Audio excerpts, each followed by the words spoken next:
దేవదేవుడైనటువంటి కలియుగ వెంకటేశ్వరుడి యొక్క దివ్యమైనటువంటి అనుగ్రహం చేత ఆ దేవదేవుడి యొక్క కళ్యాణాన్ని చూసేటువంటి భాగ్యానికి మనమందరం కూడా ఈరోజు నోచుకున్నాం.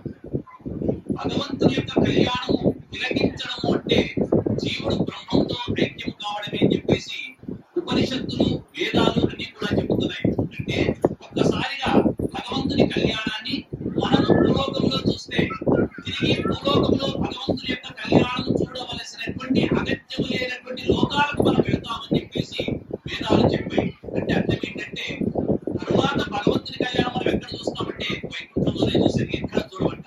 అంతటి అద్భుతమైనటువంటి అవకాశాన్ని భగవంతుడు కేవలం కలియుగంలో ఒక్కసారి నా కళ్యాణాన్ని భక్తి శ్రద్ధలతో తిలకించండి అని చెప్పాడు.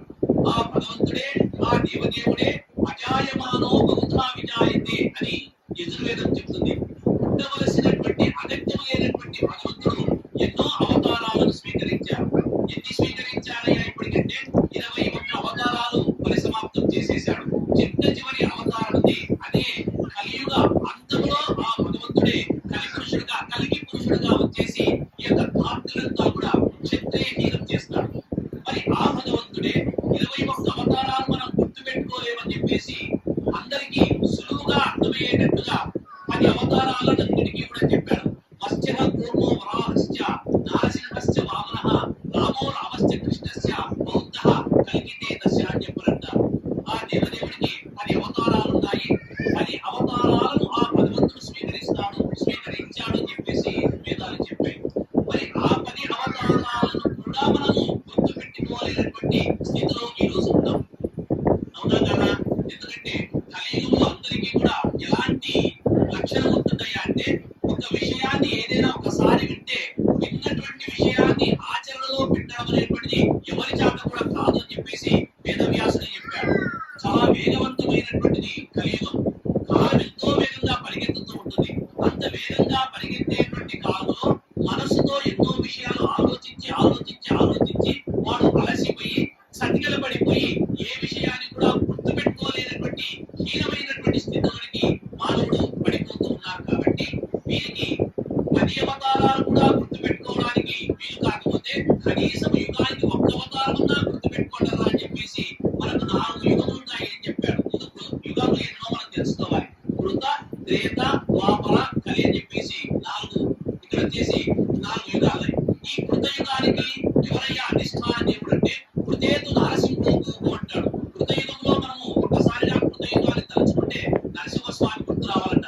మనకు దగ్గరలోనే ఉన్నటువంటి అమ్మమ్మడ క్షేత్రం నరసింహస్వామి క్షేత్రం. మనం ఎంత పుణ్యం చేస్తున్నాం. నరసింహస్వామి కృతయుగం నుంచి అక్కడే ఉన్నాడు. ఆయన దగ్గరలోనే మనం ఉన్నాం.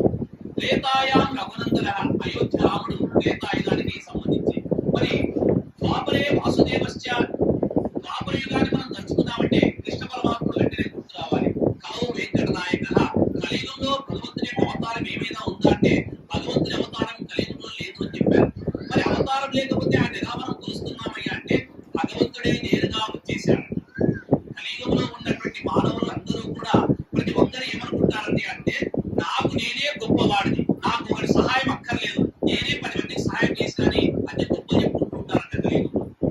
ఎవరి పిచ్చి వెళ్ళవాలారా, మీరు అనవసరంగా ఏదో భ్రమలో పడిపోతున్నారా, మీకు కూడా నా అవసరం ఉంటుంది అని చెప్పేసి మీరు పిలవకపోయినా నేను వస్తానని చెప్పేసి ఈ కలియుగంలో యుగాంతం వరకు కూడా తన భక్తులను అందరినీ కూడా కాపాడుకోవడానికి కోసం అని చెప్పేసి భగవంతుడైనటువంటి ఆ వెంకటేశ్వరుడు, ఆ శ్రీ మహావిష్ణువే ఈ రూపంలో వచ్చేసి వెంకటాచలం పైన పద్మపీఠం పైన నిలబడే ఉన్నాడంట.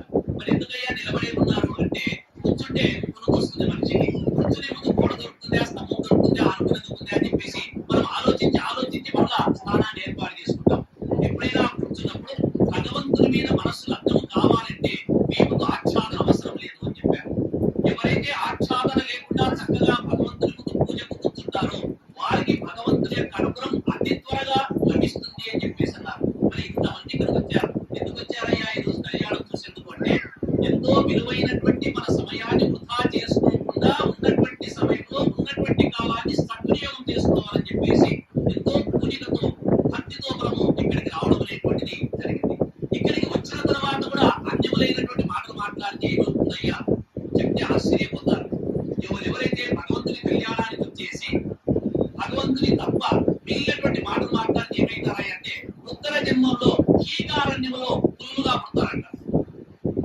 భయంకరమైనటువంటి తోడేలుగా పుడతారంట. చెప్పాడు, కావాలని మీరు ఒక్కసారిగా మార్కండేయ పురాణం చేయండి, భవిష్య పురాణం చేయండి, భవిష్యత్తులో మనం ఎలా పుడతామో, ఎలాంటి జన్మలు వస్తాయో అనేటువంటిది చెప్పాడు. కావుననే ఎన్నో కోట్ల జన్మముల నుంచి మనం చేసుకున్నటువంటి పాప రాశిని ధ్వంసం చేసుకోవాలంటే భగవంతుని కళ్యాణాన్ని మనమందరం కూడా చూసి తీరాలి. భగవంతుని నిరంతరం కూడా గుండెల్లో పెట్టుకుని ఆయన సేవ చేసేటువంటి భాగ్యము నాకు పోవయ్యా అని చెప్పేసి భగవంతుని వేడుకోవాలంట. ఈ పద్యావడు ఆలకించుచములు.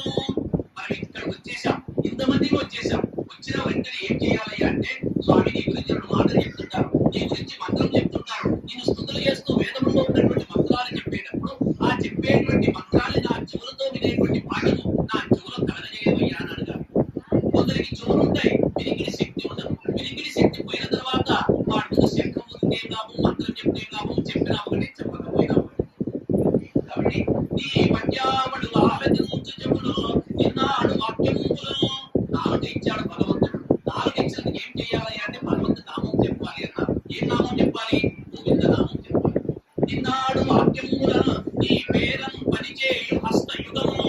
ఈ పూజకు వచ్చేసాం కాబట్టి ఈ పూజకు వచ్చినప్పుడు ఇక్కడ ఏదైనా ఒక పని ఉంటే చేసేటువంటి భాగ్యం నా చేతులు ఇవ్వబోయ్యారని కాదు. వచ్చినాం కదా అని చెప్పేసి ఆ పని చేయి ఈ పని చేయని చెప్పేసి మనం ఊరికి కూర్చోరాదు, మనమే పని చేయడం మొదలు పెట్టాలి అన్నారు. నిన్నాడు వాక్యములను నీ పేరను పనిచేయు హస్తయుగము, నీ పాదముల పొందునొక్కు శిరము. భగవంతుని పాదాలకు ఒక్కసారిగా నమస్కారం చేస్తే మన యొక్క దోస్తని పాదము ఆయన పాదాలకు తాకేటట్టుగా సాష్టాంగ నమస్కారం చేయాలి అన్నారు. నీ పాదముల పొందునొక్కు శిరము, నీ నొట్టిపై చూపులు. మన చూపులు ఎక్కడ ఉండాలి? ఆయన మీదనే లగ్నం చేయాలి. ఆయన మీదనే లగ్నం చేసి ఆయన చూస్తూ చూస్తూ చూస్తూ చూస్తూ ఉంటే ఇంకా చూడాలనిపిస్తుంది. ఎలా అనిపిస్తుంది అంటే ఈ సమయము ఆ సమయం అని కాకుండా నిరంతరం కూడా నా భక్తులు వస్తారు వస్తారు వస్తారు వస్తారని చెప్పేసి ఆ వెంకటాచలంలో వెంకటేశ్వరుడు పద్మపీఠం పైనే నిలబడి ఎదురు చూస్తూ ఉంటారంట. మరి ఆ విధంగా ఎదురు చూసేటువంటి భగవంతుడు మన కోసం ఎదురు చూస్తున్నప్పుడు మనం ఆయన వంక చూడకుండా పోయినప్పటి నుంచి పక్కలకు చూస్తే పోయినందుకు ప్రయోజనం ఏంటి? కాబట్టి భగవంతుడు నిరంతరం కూడా మన రెండు కళ్ళకు కూడా చూసేటువంటి శక్తి ఉన్నప్పుడు భగవంతుడు చూసేటువంటి ప్రయత్నం చేయాలి అన్నారు. ఈ పాదముల పొందునొక్కు శిరము, నీ మూర్తిపై చూపును, నీపై బుద్ధిని మాపుని మూకరుణం నీరేజ పట్లేక్షణ. కాబట్టి ఇక్కడికి వచ్చినప్పుడు నీకు గురించి నాలుగు మాటలు చెప్పేటువంటి భాగ్యాన్ని నాకు ప్రసాదించవయ్యా అని వేడుకోవాలి. నాలుగు వారు గోవిందనామం చెప్పేటువంటి భాగ్యాన్ని మనకు ప్రసాదించవయ్యా అని చెప్పేసి భగవంతుని వేడుకోవాలి. ఆ విధంగా గోవిందనామం చెబుతూ చెబుతూ చెబుతూ చెబుతూ మనము ఒక్కసారిగా గోవింద అని చెప్పేసి రెండు చేతులు పైకెత్తే, అరే రే ఎందుకు కష్టపడతావురా, నేను ఉన్నాను కాపాడుతాని ఆ పైకెత్తినటువంటి చేయిని అలా చేతు పైకి పెట్టి లాగేస్తాడు.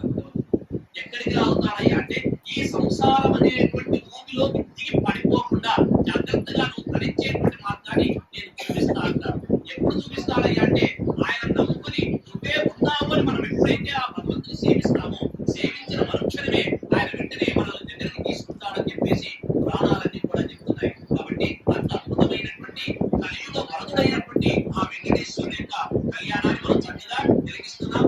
రామణోత్తములందరూ కూడా అక్కడ వచ్చేసి వైఖానస ఆగమ పద్ధతిలో స్వామివారి కళ్యాణం చేస్తున్నారు. గణపతి పూజ, విశ్వక్సేన పూజ చేశారు, రక్షాబంధన పూజ చేశారు. ఇక్కడ వచ్చేసి పుణ్యావాచనాన్ని కార్యక్రమాలన్నీ కూడా ముగించారు. ఇక్కడ వచ్చేసి కంకణం అనేటువంటిది కూడా భగవంతునికి రక్షా కంకణ ధారణ చేశారు. మీ అందరి కోసం అని చెప్పేసి చక్కగా కంకణాలు కూడా భగవంతుని చెప్పించారు. మీరందరూ ఆ కంకణాన్ని ధరించండి. ఆ కంకణాన్ని ధరించినటువంటి కారణం చేత స్త్రీలకు మాంగళ్యాన్ని నేను కాపాడుతానని చెప్పేసి సాక్షాత్తు పార్వతీదేవి చెప్పింది. పార్వతీదేవి ఎవరెవరైతే భగవంతుని యొక్క రక్షా కంకణాన్ని కట్టుకుంటారో మీ మాంగళ్యాన్ని నేను కాపాడుతాను, మగవాడు కట్టుకుంటే మీ ఆయుష్ను నేను కాపాడుతానని చెప్పేసి ఆ దేవదేవుడు చెప్పాడు. కాబట్టి అందరం కూడా భక్తితో ఆ కంకణాలన్నీ కూడా తర్వాత మీకు అందరికీ కూడా పంపిణీ చేస్తారు. అందరూ కూడా కట్టుకొని ధరించేటువంటి ప్రయత్నం చేయండి. స్వామివారు మంత్రాలు కొనసాగిస్తారు. తదుపరి కార్యక్రమాన్ని మళ్ళీ మధ్య మధ్యలో మీకు స్వామివారి యొక్క కళ్యాణ విశేషాలన్నీ కూడా చెప్పేటువంటి ప్రయత్నం చేస్తాం. ఏడుకొండలవాడ వెంకటరమణ గోవిందా.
క్రియాత్ సదా మంగళం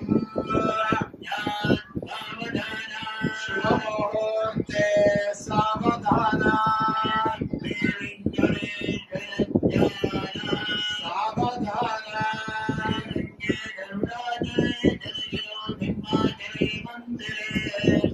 వైకుంఠే నారాయణ లోకాలోకమాచరో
గోవిందా గోవిందా. యోని అవతారము ఎల్లభూతములకు సుఖమును వృద్ధిని సునిధి చేయు యోని చరితంబు హృదయంబు చేర్చిన భయముంది మృత్యువు పరువు పెట్టు యోని శుభనామమే ప్రొద్దుడు వంగ పంథ సంతతులు వాయు యోని పదనది నేపారు జలముల సేవింపనై మల్య సిద్ధి కలుగు తపసులోని పాదము తగిలి శాంతి తెరగుగాంచిరి వసుదేవ దేవ ప్రభుయోడు దయించే తత్కథల వినగా ఇచ్చ పుట్టెడి ఎరిగింపు మిథ్య చరిత. ఒకనొక సందర్భంలో సాక్షాత్తుగా సౌనకాది మహర్షులు అడిగారంట, స్వామి ఈ కలియుగంలో పుట్టినటువంటి వారందరినీ కూడా తరింపజేసేటువంటి వాడు ఎవరైనా ఒకడున్నాడా? అలాంటి వాడి యొక్క విశేషాలన్నీ కూడా కేవలము విన్నటువంటి మాత్రము చేత యౌవని అవతారము ఆ భగవంతుడు దేవదేవుడు వెంకటాచలానికి వైకుంఠం నుంచి వచ్చేశాడు. మరి ఆ వైకుంఠం నుంచి వచ్చినటువంటి వెంకటాచలములో ఉన్నటువంటి వెంకటేశ్వర స్వామిని ఒక్కసారిగా దర్శనం చేసుకుంటే చాలు అన్నాడు. యౌవని అవతారము ఎల్ల భూతములకు సుఖమును వృద్ధి సువిధి చేయు. ఆ భగవంతుని యొక్క రూపాన్ని ఒకసారి చూస్తే చాలంట మనకు సుఖాలన్నీ వచ్చేస్తాయంట, మనకు అభివృద్ధి కలుగుతుంది అన్నారు. మరి ఒక్కసారిగా సుఖం వచ్చి అభివృద్ధి కలిగిన తర్వాత ఆయన నామాన్ని పట్టుకునేటువంటి ప్రయత్నం చేయాలి. యౌవని శుభనామమే ప్రొద్దులుడువంగా. ఆ భగవంతుని యొక్క నామాన్ని చెబుతుంటే ఏమైపోతుందయ్యా అంటే ఈ సంసారం అనేటువంటి బంధనాలన్నీ వాడు చిన్నగా విడివడి చివరికి ఆయన భక్తుడై ఆయనలోనే ఐక్యమైపోతాడు అన్నారు. యౌవని శుభనామమే ప్రొద్దులుడువంగ పంథ సంతతులు వాయు యౌవని పదనది నేపారు జలముల సేవింపనై మల్య సిద్ధి కలుగు. అలాంటి భగవంతుడైనటువంటి ఆ వెంకటేశ్వరుని యొక్క నిత్యమైనటువంటి పాద పద్మములకు ఎవరైతే నమస్కరిస్తారో, ఆ పాద పద్మములను ఎవరైతే చక్కగా కడుగుతారో, చక్కగా పాద పద్మములకు అలంకరణ చేస్తారో, అలంకరణ చేసినటువంటి కారణము చేత యౌవని పదనది నేపారు జలముల సేవింప నైర్మల్య సిద్ధి కలుగు. మనస్సు ప్రశాంతంగా అయిపోతుందట. మనస్సులో ఉన్నటువంటి ఈర్ష్య ద్వేషాలన్నీ కూడా తొలగిపోతాయి అని చెప్పారన్నాడు. కావుననే భగవంతునికి అభిషేకం తప్పనిసరిగా చేయాలి. అభిషేకం చేయడమే కాదు, ఆయన పాదాలు కడగడం, ఆయన శరీరం పైన చక్కగా గర్భోదకంతో ఆయన అభిషేకం చేస్తే శరీరం మనస్సు అంతా కూడా సంతృప్తి పొంది అవి శాంతిని చేకూరుతాయి అని చెప్పారన్నాడు. కాబట్టి భగవంతుని యొక్క నామాన్ని స్మరణ చేయాలి. మరి భగవంతుని యొక్క నామాన్ని స్మరణ చేస్తే ఎలా ఉంటుంది, చేయకపోతే ఎలా ఉంటుంది అన్నాడు. అడిగితే అప్పుడు వ్యాసవారు చెప్పారంట, వాసుదేవ శ్లోక వార్త ఆలించుచు కాలమే పుణ్యుండు గడుపుతుండు అతని ఆయువు తగ్గ అన్యుల ఆయువు ఉదయాస్తమయముల ఉగ్రకరుడుతా వచ్చి ముంచుకొని పోవు. భగవంతుని నామము తప్ప, భగవంతుని సేవ తప్ప, భగవంతుని పూజ తప్ప, భగవంతుని యొక్క యజ్ఞము యాగాది క్రతువులు కళ్యాణము ఇత్యాది భగవంతునికి సంబంధించినటువంటి కార్యక్రమములు తప్ప అన్యములైనటువంటి పనులు ఎవరైతే చేస్తాడో ఆ చేసినటువంటి వాడి యొక్క ఆయుష్ను ఆ కాలుడైనటువంటి వాడైనటువంటి వాడు ఉదయాస్తమయముల ఉగ్రకరుడుగా వంచుకొని పోవు.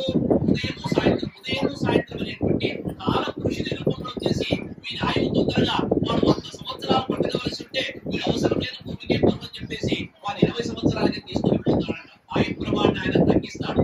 ఒకవేళ భగవంతుని సేవ చేసేటువంటి వాడైతే వాడు సేవ చేస్తున్నాడు కాబట్టి వారి ఆయు ప్రమాణాన్ని ఇంకా కొద్దిగా ఎక్కువగా పెంచి 10 మందికి ఉపయోగపడేలాగా వాడు చేస్తాడు అని చెప్పారు. కాబట్టి ఉదయాస్తమయముల ఉగ్రకరుడుతా వంచుకొని పోవు. ఈ కలియుగంలో ఉన్నటువంటి మానవులందరూ కూడా నేనే గొప్ప అనుకుంటారని చెప్పేసి తప్పుగానే చెప్పారు. ఆ విధంగా నేనే గొప్ప అని ఎవరైతే అంటూ ఉంటారో అలాంటి వాడి యొక్క పరిస్థితి ఎలా ఉంటుంది అంటే అంగన పుత్ర కేహ ఆరామ విద్ద అది సంసార హేతుక సంఘ సుఖము తగిలి వర్తింప.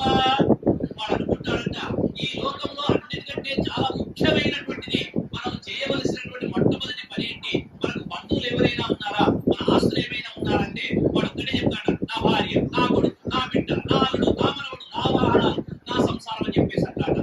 అంగన పుత్ర కేహ నా శరీరం అంటాడు. దీనికి లేనిపోయినటువంటి వాడిని కూడా పూసి తిని గర్భం పాలు చేస్తుంటాడు నిరంతరం కూడా.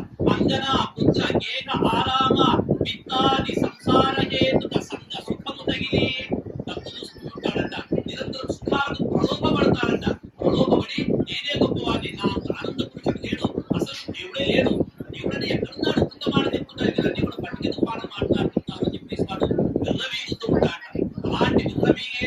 నాడు కూడా కాలము దరియరింగి దండధర కింకరులు వచ్చి ఆ విధంగా అనుకుంటూ సంసారం అనేటువంటి మత్తులో వ్యామోహంలో పడిపోయి నన్ను తేలిపోతూ ఉంటాడు.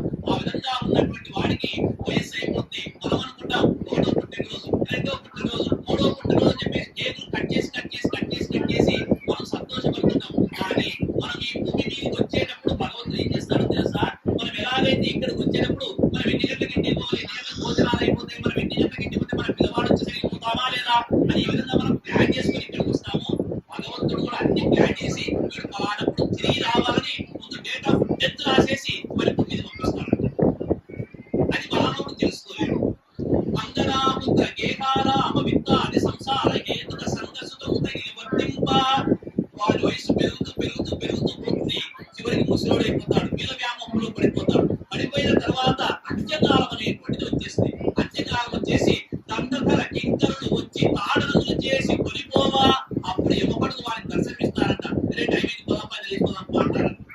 వాళ్ళు చూసి వీళ్ళు భయపడి వరకడం మొదలు పెడతారు. అయ్యో ఇప్పుడు ఎక్కడ వస్తారా, ఎంతమందిని వదిలిపెట్టి నా కోసం ఇన్ని వాహనాలు ఉన్నాయి, నా ఇంత డబ్బు ఉంది, నా భార్య ఉంది, నా కొడుకున్నాడు, బ్యాంక్ లో డబ్బు ఉంది, పలానానికి ఇంత డబ్బు ఇచ్చింది, ఇవన్నీ కూడా వాళ్ళకి చెప్పాలి. చెప్పిన తర్వాత వస్తా అంటే లేదు సమయం అయిపోయింది వచ్చేయంటాట.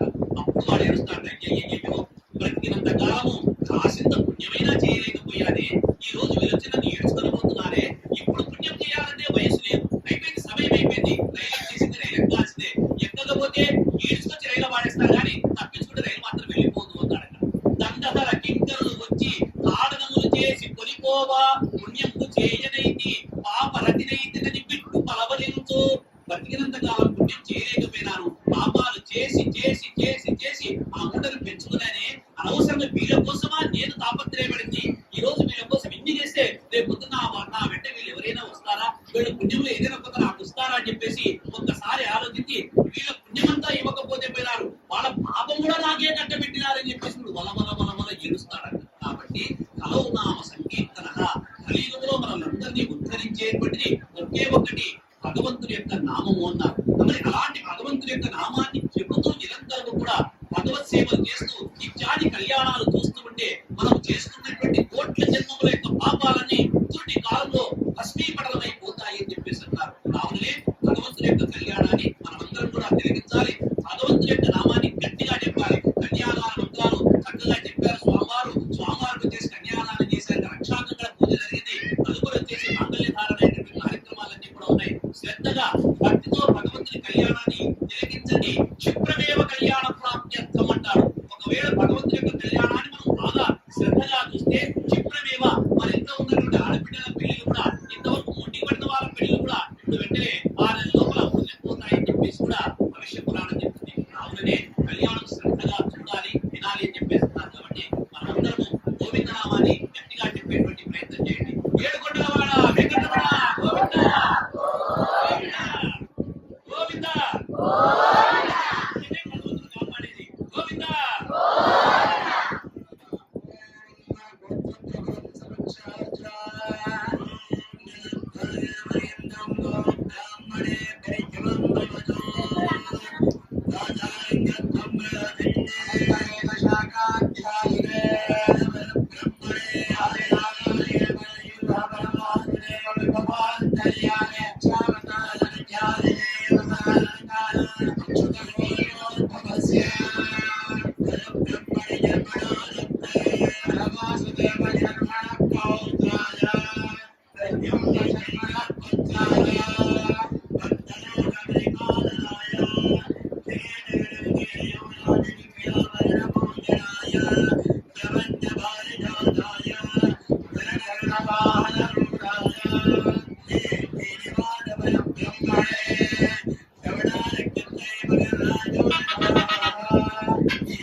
అద్భుతమైనటువంటి కన్యాదానము అనేటువంటి కార్యక్రమాన్ని వేద పండితులు జరిపించారు.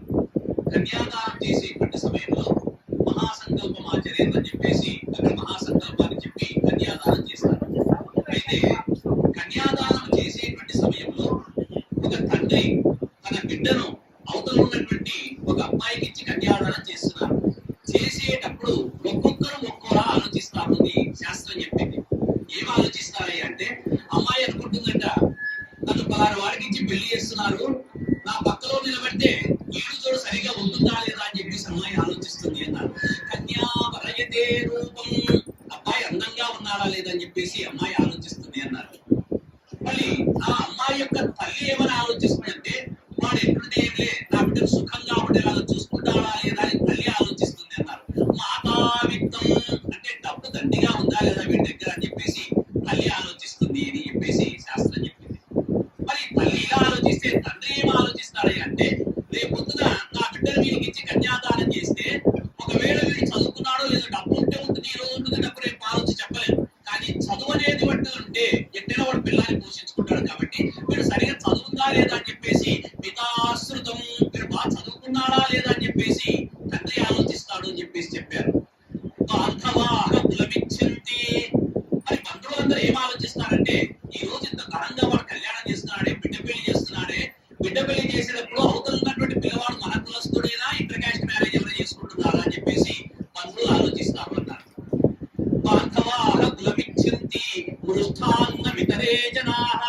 మిగతా వాళ్ళు ఏం ఆలోచిస్తారంటే, వారు ఎవరి కన్యాదానం చేస్తే మనకెందుకు, భోజనాలు బాగున్నాయా లేదా అని చెప్పేసి వాళ్ళందరూ ఆలోచిస్తారు అన్నారు. కాబట్టి ఒక కార్యక్రమం జరిగేటప్పుడు అన్ని రకములైనటువంటి ప్రజలందరూ కూడా అక్కడికి వెళ్తారు, వెళ్ళి భగవంతుని యొక్క కళ్యాణాన్ని చూస్తారు.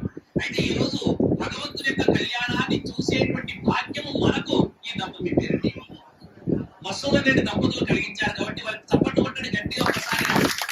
నిజంగా ఆయన కళ్యాణం వెంకటేశ్వర స్వామి వారి యొక్క కళ్యాణం చేయించుకోవాలనుకుంటే తిరుమలకు వెళ్ళి తన కుటుంబ సభ్యులతో స్వామివారి కళ్యాణం చేయించుకొని దర్శనం కూడా చేసుకొని ఇంటికి సంతోషంగా రాగలరు.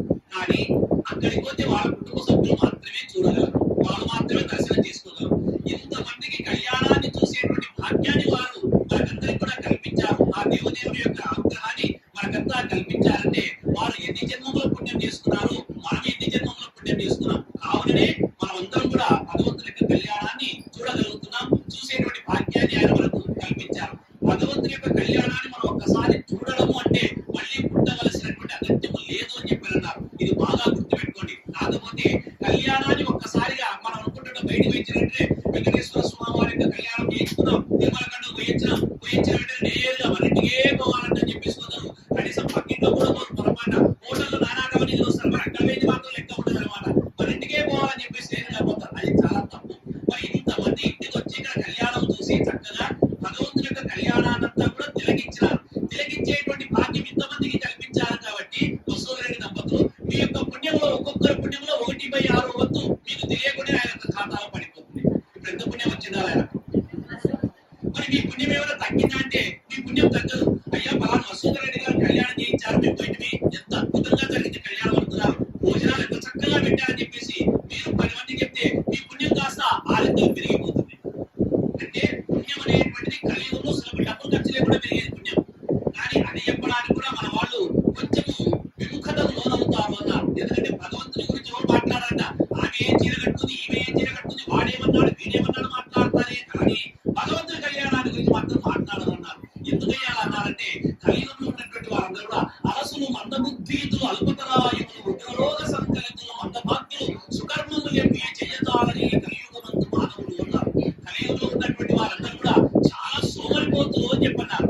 ఎలాగా సోమరిపోతులు అంటే, వసూరెడ్డి గారు కళ్యాణం చేస్తున్నారు, మా ఉద్యోగులు అందరూ భోజనాలు ఏర్పాటు చేశారంటే ఇంట్లో టిఫిన్ ఏం చేసుకుంటే కొంచెం కాఫీ పాల తాగిపోతే సరిపోతుంది కదా అనుకుంటారంట.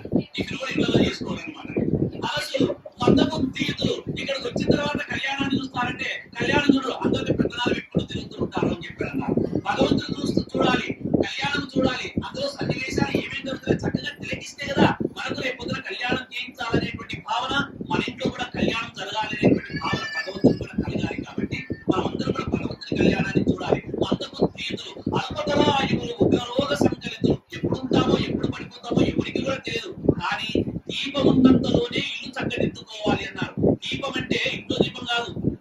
శరీరములో ఉన్నటువంటి దీపం, శరీరములో జీవుడు ఉన్నంత కాలంలోనే మనం శరీరాన్ని చాలా జాగ్రత్తగా వాడుకొని దీన్ని చక్కబెట్టుకొని మళ్ళా ఈ యొక్క శరీరంలోకి పుట్టవలసినటువంటి అగత్యం లేనటువంటి సుఖాలకు వెళ్ళిపోయేటువంటి ప్రయత్నం చేయాలి అన్నారు. కాబట్టి మందబుద్ధులు, అల్పతరాయులు, ఉగ్రరోగ సంకలితులు, మందభాగ్యులు.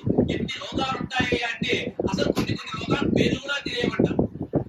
మందభాగ్యులు ఐశ్వర్యం ఉంటుంది, తినేటువంటి రాత భగవంతుడు పుస్తకంలో రాసి ఉంటాడు అన్నారు. కాబట్టి ఇవన్నీ గురించి కూడా కలియుగంలో మానవులు కాపాడవయ్యా కాపాడవయ్యా కాపాడవయ్యా అని చెప్పేసి ఎవరిని వేడుకున్నారంటే సాక్షాత్తు వేద వ్యాసుల వారు నారదుని వేడుకున్నారట. వేడుకున్నప్పుడు నారదుడు చెప్పారు, కలియుగంలో పుణ్యం సంపాదించుకోవడం చాలా సులభము అని చెప్పన్నారు ఆయన. ఎలా సంపాదించుకోవాలి కలియుగంలో పుణ్యం అంటే చేసినగా అది పాపములు చెందవు కలియుగమునందు. కలియుగంలో ఎవరినైనా మనం తిట్టామనుకోండి, ఎవరైనా కొట్టామనుకోండి, ఎవరికైనా మోసం చేసామనుకోండి, చేస్తే అప్పుడు పాపం వస్తుంది అన్నారు. చేసినగా అని పాపములు చెందవు, చేయదలంచినంతటను చేసేదన్న కదా చేయను కదా పుణ్యములు. అయితే మనం పాపము చేస్తేనే పాపం యొక్క ఫలితం మనకు అంటుతుంది. మరి పుణ్యం యొక్క ఫలితం ఎప్పుడు అంటుతుందయ్యా అంటే, ఇప్పుడు మసూదన్ రెడ్డి గారు కళ్యాణం చేశారు. ఎవరో ఒక్కరికి మనసులో అలా కొంచెము ఉద్దేశము భగవంతుడు అనేటువంటి వారు మనసులో దూరి కొద్దిగా హృదయం స్పందించి అదే నేను కూడా కళ్యాణం చేయించింటే బాగుండేమని అని ఎవరైనా అనుకున్నారు అనుకోండి, వెంటనే వెంకటేశ్వర స్వామి ఏం చేస్తారు తెలుసా? పలానా వాళ్ళు మసూదన్ రెడ్డి గారు కళ్యాణం జరుగుతుంటే వీళ్ళు చూసి వీళ్ళు కూడా కళ్యాణం చేయించింటే బాగుండని అనుకున్నారు కదా, వాళ్ళు కూడా కళ్యాణం చేశారని చెప్పేసి పుణ్యం వేసేస్తారు. మరి అందరూ ఒకసారి అనుకోండి, గుర్తుగా అనుకుంటే ఆయన ఒప్పుకోడు, హృదయంలో నుంచి రావాలి స్పందన. కాబట్టి ఎవరి మనసు కదిలిపోయి భగవంతునికి ప్రేమపూర్వకంగా పుణ్యం చెయ్యాలి అని చెప్పేసి మనసులో అనుకుంటే చాలంట. అలాంటి వాళ్ళు వచ్చారు, ఈ మంచిగా ఇచ్చింటే బాగుండు, మంచిగా ఇచ్చింటే బాగుండు, మంచి భోజనం పెట్టింటే బాగుండు, వాళ్ళకి ఈ దానం ఇచ్చింటే బాగుండు, ఆ దానం ఇచ్చింటే బాగుండు అనుకుంటే చాలు కలియుగంలో పుణ్యం వస్తుంది అన్నారు. కాబట్టి కలియుగంలో చేసేదనన్న మాత్రమున చెందులదా కలివేల పుణ్యములు అని చెప్పారన్నాడు. కావుననే కలియుగంలో పుణ్యం సులభంగా వస్తుంది. కాబట్టి సులభంగా వచ్చేటువంటి పుణ్యాన్ని చేతులారా దూరం చేసుకుంటుంది. కావుననే కరుణామ సంకీర్తన నామం చెప్తూ ఉండండి, మనసు మారిపోతూ ఉంటుంది, అన్ని పుణ్యాలన్నీ కూడా మన దగ్గరికి చేరుతాయి అన్నారు. కాబట్టి ఈ రోజు కన్యాదానం అనేటువంటి అద్భుతమైనటువంటి కార్యక్రమం ఎక్కడ జరుగుతుంది. ఈ కన్యాదానం చేయడం వల్ల మనం ఎలాంటి ఫలితాన్ని పొందుతామయ్యా అంటే, గంగామారుకాభి సప్తర్షి మండల పర్యంతం కృతరాశి వర్ష సహస్రావసానే ఏకైక మార్గాపకర్షక్రమేణ సర్వరాశ్యాపకర్ష సంహితకాలే బ్రహ్మలోకే నిత్య నివాస సిద్ధ్యర్థం అని చెప్పి యజుర్వేదం చెప్తుంది. అంటే గంగామారుకాభి, గంగా అని ఆకాశంలో ఎక్కడో బ్రహ్మలోకంలో బ్రహ్మదేవుని యొక్క కమండలంలో కిందికి జారిపడుతుంటే ఒక్కొక్క చుక్క ఒక్కొక్క చుక్క ఒక్కొక్క చుక్క కిందికి ధారపడుతుంటే ఆ గంగానది ఆ పై నుంచి సప్తఋషి మండల పర్యంతం వరకు ఎన్ని చుక్కలు గంగానది యొక్క చుక్కలు పడుతుంటాయో ఆ చుక్కలు ఇంటూ సహస్రావసారి ఇంటూ 1000 వేస్తే, ఆ చుక్కలు ఇంటూ 1000 వేస్తే అన్ని వేల సంవత్సరాలు కన్యాదానం చేసినటువంటి వారు చక్కగా సహస్ర యుగ పర్యంతం 1000 రెట్ల ఫలితాన్ని పొంది వాడు శాశ్వత బ్రహ్మలోక నిత్య నివాస సిద్ధ్యర్థం అన్నాడు. బ్రహ్మలోకంలో సుఖాలు అనుభవిస్తాడు అన్నాడు. కాదు కాదు కాదు ఒక్క మాట కూడా చెప్పాడు. ఏంటయ్యా అంటే తిరైన సూర్యమండల పర్యంతం అంటారు. నువ్వులు ఉంటాయి, నువ్వులను ఒక్కొక్క నువ్వు గింజమైన 2వది 3వది 4వది అంటారు. నువ్వుల గింజలు భూలోకం నుంచి సూర్యమండలం వరకు ఎన్ని నువ్వుల గింజలు అయితే వేస్తామో అన్ని నువ్వుల గింజలు ఇంటూ 1000 వేస్తే ఎన్ని సంవత్సరాలు అవుతాయో అన్ని సంవత్సరాలు సూర్యలోకంలో మనం సుఖాలు అనుభవిస్తాము అన్నారు. అంత అద్భుతమైనటువంటి కన్యాదానం అవుననే. కాబట్టి ఈ కన్యాదానం అనేటువంటిది చాలా అద్భుతమైనటువంటిది. కన్యాదానాన్ని చూస్తే చాలు. మరి ఎవరికి కన్యాదానం చేస్తారు? సాధారణంగా మానవులము మన ఇంట్లో పుట్టినటువంటి ఆడపిల్లలు వేరే వాళ్ళ కన్యాదానం చేస్తే మయా సహా దశ పూర్వేషాం దశ అపరేషాం, నాతో సహా ముందు 10 తరాలు తర్వాత 10 తరాలు మొత్తం 21 తరాలు శాశ్వతంగా బ్రహ్మలోకంలో సుఖాలు అనుభవిస్తారు అన్నారు. మరి వెంకటేశ్వర స్వామి వారి కన్యాదానం చేస్తే ఏమవుతుందయ్యా అంటే, అటు 1000 తరాలు ఇటు 1000 తరాలు శాశ్వతంగా స్వర్గంలో సుఖాలు అనుభవిస్తారు అన్నారు. అంతటి అద్భుతమైనటువంటి అవకాశాన్ని కల్పిస్తున్నారు. కాబట్టి భగవంతుడు మనం కళ్యాణం చేయాలన్నారు. కళ్యాణం చేయడం వల్ల 1000 తరాలు కాదు, చేసినటువంటి కళ్యాణాన్ని భక్తితో చూడడం వల్ల మన వంశంలో కూడా 1000 తరాల వారు ముందు 1000 తరాల వారు కనుక తరించిపోతారు. ఒకవేళ నరకయాత్రను అనుభవిస్తూ ఉంటే కూడా వాళ్ళు ఈడ్చుకొని చేసి వైకుంఠానికి తీసుకుని వెళ్తారు అన్నారు. అంత అద్భుతమైనటువంటి కన్యాదానం. అలాంటి కన్యాదానాన్ని చక్కగా మీరు దర్శనం చేయండి. కన్యాదాన ఫలితాన్ని మనం అందరం కూడా పొంది ఆ వెంకటేశ్వరుని యొక్క దివ్యమైనటువంటి అనుగ్రహాన్ని పొందుతాం. వైవేరమ్ర గోవింద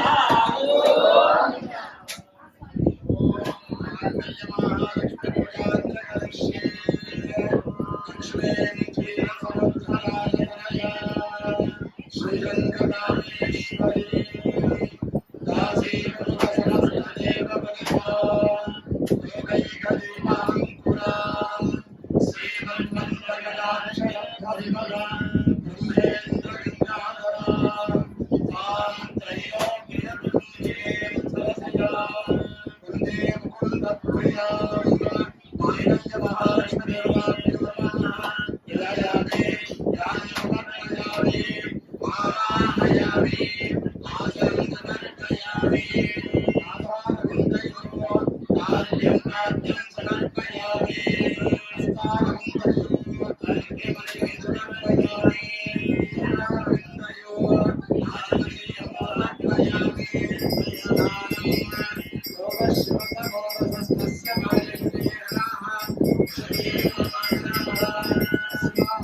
సర్వమంగళ మాంగళ్యే శివే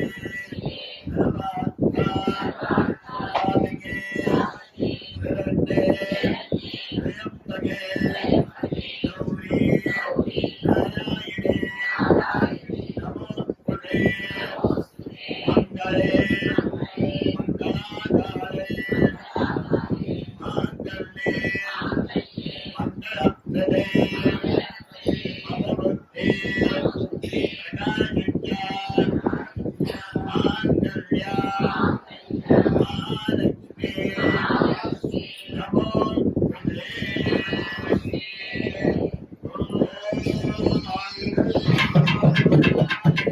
ఓం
బ్రతికినన్నాళ్ళు నీ భజన తప్పదు గాని మరణకాలమునందు మరతునేమో ఆవేర యమదూత ఆగ్రహమున వచ్చి ప్రాణములు పెకలించి పట్టునప్పుడు కఫవాత పైత్యము కప్పగా శ్రమ చేత కంపమత్వముంది కష్టపడుతూ నారాయణాయనుతు నాయుక్వతో నిన్ను పిలుతును శ్రమ చేత పిలువలేను నాటికిప్పుడే భక్తి నీ నామ భజన చెవిని వినవయ్య ధైర్యముగను భూషణ వికాస శ్రీధర్మపుర నివాస దుష్ట సంహార నరసింహ దురిత దూరా.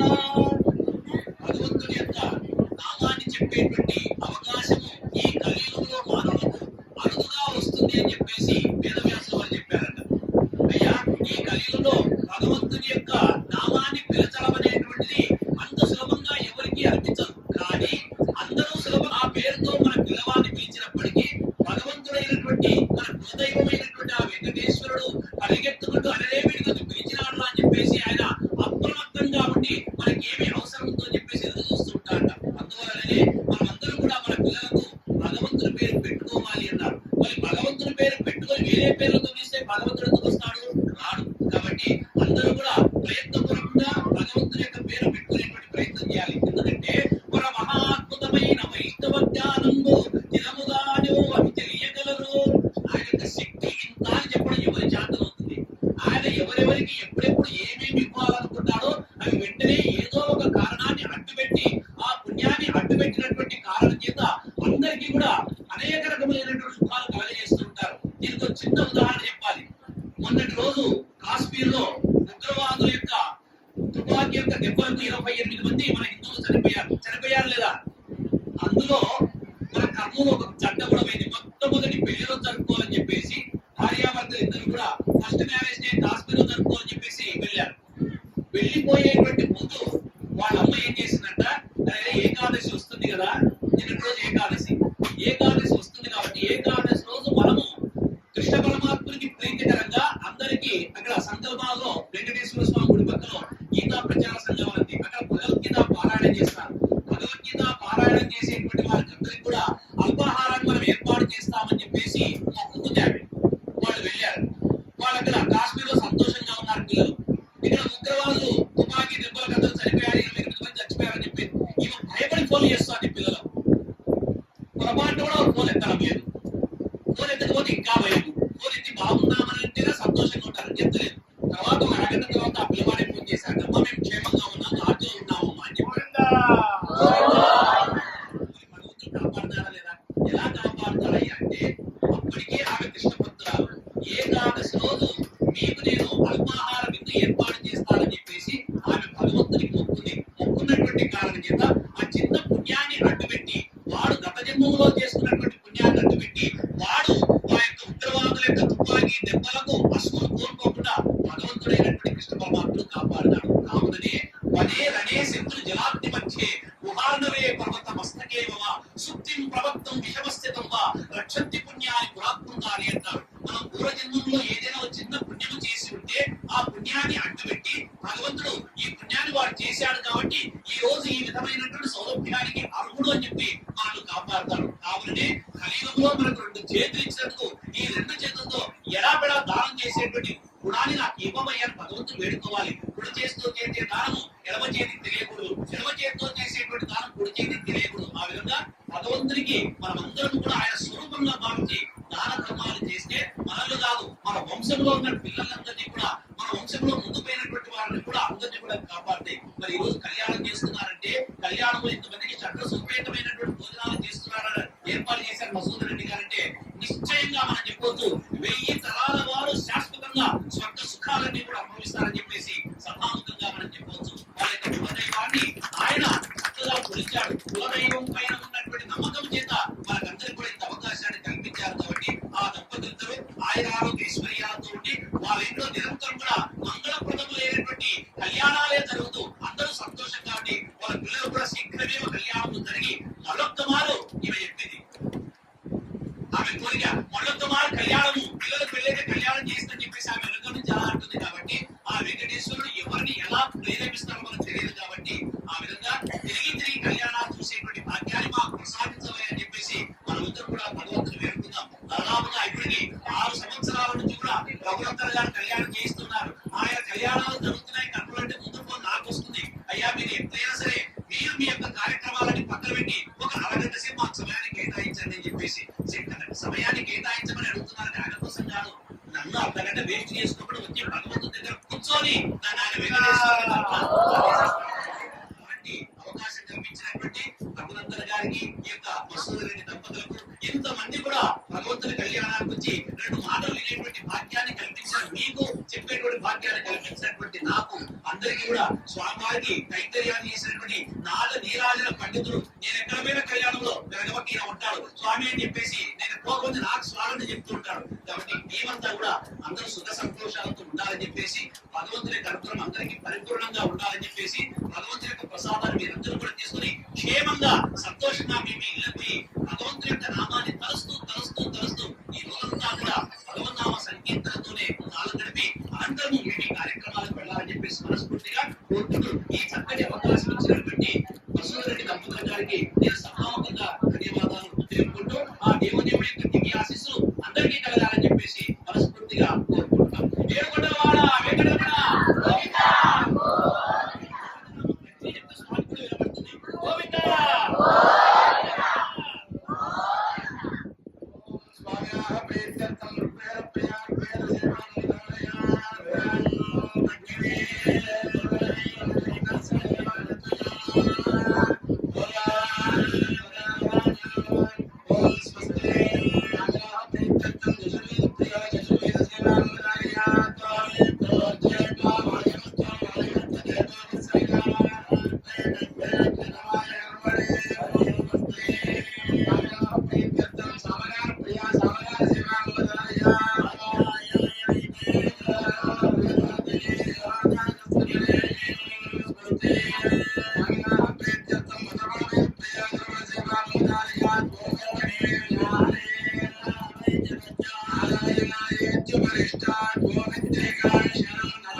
వెంకటేశ్వర స్వామి దర్శనం.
కళ్యాణ మహోత్సవంలో మధుసూదన్ రెడ్డి దంపతుల వారు శ్రీదేవి భూదేవి సమేత శ్రీ వెంకటేశ్వర స్వామి వారికి 500 రూపాయలు చెల్లించారు. వారికి వారి కుటుంబానికి శ్రీదేవి భూదేవి సమేత కళ్యాణ వెంకటేశ్వర స్వామి యొక్క సంపూర్ణమైనటువంటి అనుగ్రహం ఉండగాక. అమ్మ చెల్లింపు చెల్లించబడి ఎవరైనా చెల్లించవచ్చు.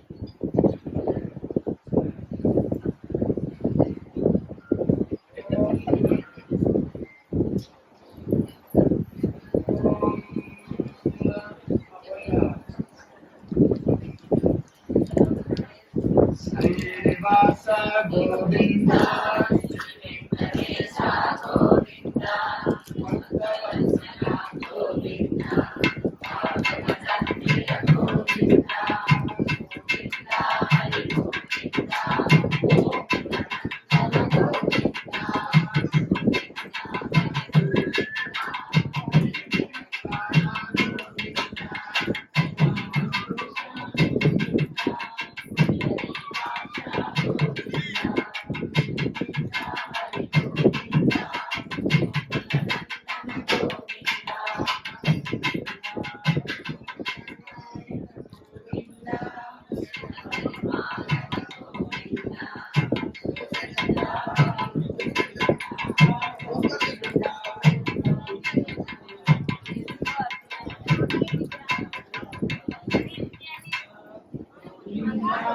గోవింద గోవింద